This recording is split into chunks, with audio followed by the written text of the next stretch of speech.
Welcome back to the channel. I'm your host, EJ Parker. So here we have a collection of Chinese snuff bottles. And there's a few things we can talk about. These are all contemporary counterfeits. We can talk about how I know that. We talk about a little bit about snuff in China and what is snuff.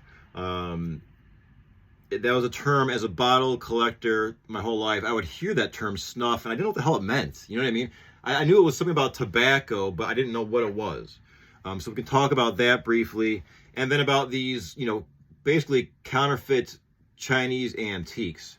So these are snuff bottles, which is a powdered tobacco leaf infused with herbs and spices and essential oils to make it fragrant, and then people would snort it through their nose for a stimulant effect that was seen as a sophisticated means of consuming tobacco compared to chewing it or smoking it.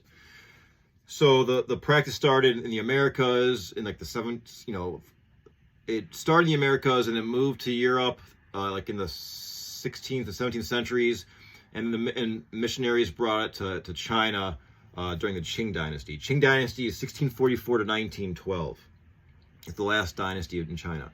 So these date from that era, and they'd fit right in your pockets conveniently, so you could bring your snuff with you wherever you're going. That's the idea. They're fit in your pocket. Now these have stoppers made of, it seemed like a plastic. They're very, I bought these knowing these were not genuine, because if these were genuine Qing Dynasty snuff bottles, they'd be expensive and I wouldn't be able to afford them. So I just bought them for their aesthetic beauty. And this is the kind of thing you can't find. I live in Ohio now. You can't really find this stuff in Ohio.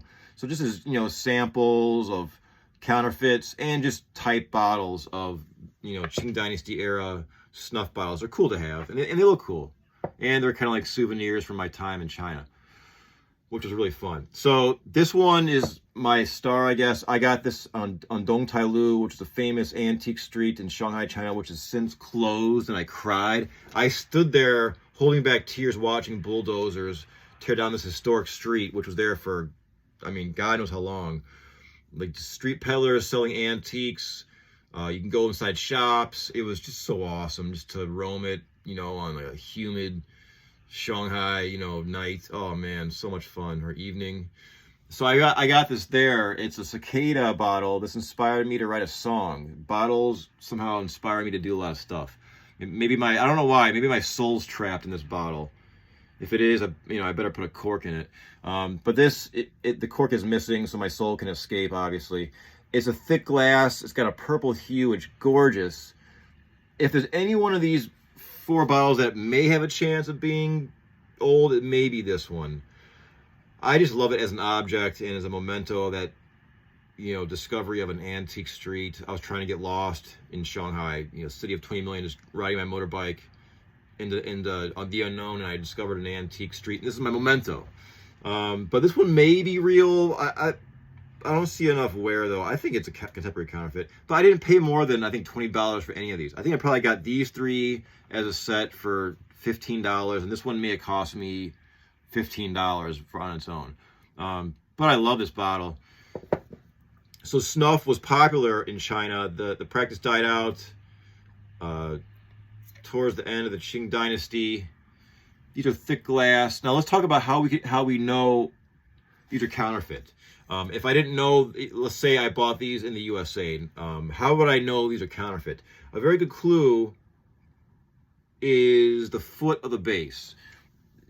Be it porcelain, be it ceramics, be it old bottles, the foot always gives us clues about the age, how much wear, potential maker's marks.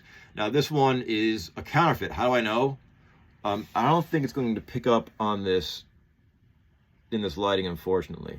But let me describe this. There's scratches on this base that indicate it might be old from being scratched and used for centuries. But the problem is they're all going in one direction, like that way, across the bottle. So that means it was placed on a sander belt. So in the factory somewhere near Shanghai, they make these, they put some kind of stain on them to make them look old. As you can see, it's got this dye. That's very common in China, this fake antique die. It looks like dirt or whatever. And someone sits there all day and they they throw it in a bag and, you know, or a box, and away they go to markets. They all have it. The quick little one-way scratch. Where a real bottle, I mean, you look at any antique bottle that's genuine, it's going to have just random scratches going every which way, and there's deep ones, shallow ones. There's like scuff marks. You can just tell if you see enough old stuff what honest wear and tear looks like. That's the definition of honest wear. You may see bottle dealers and sellers on eBay or Etsy say honest wear. That's what that means.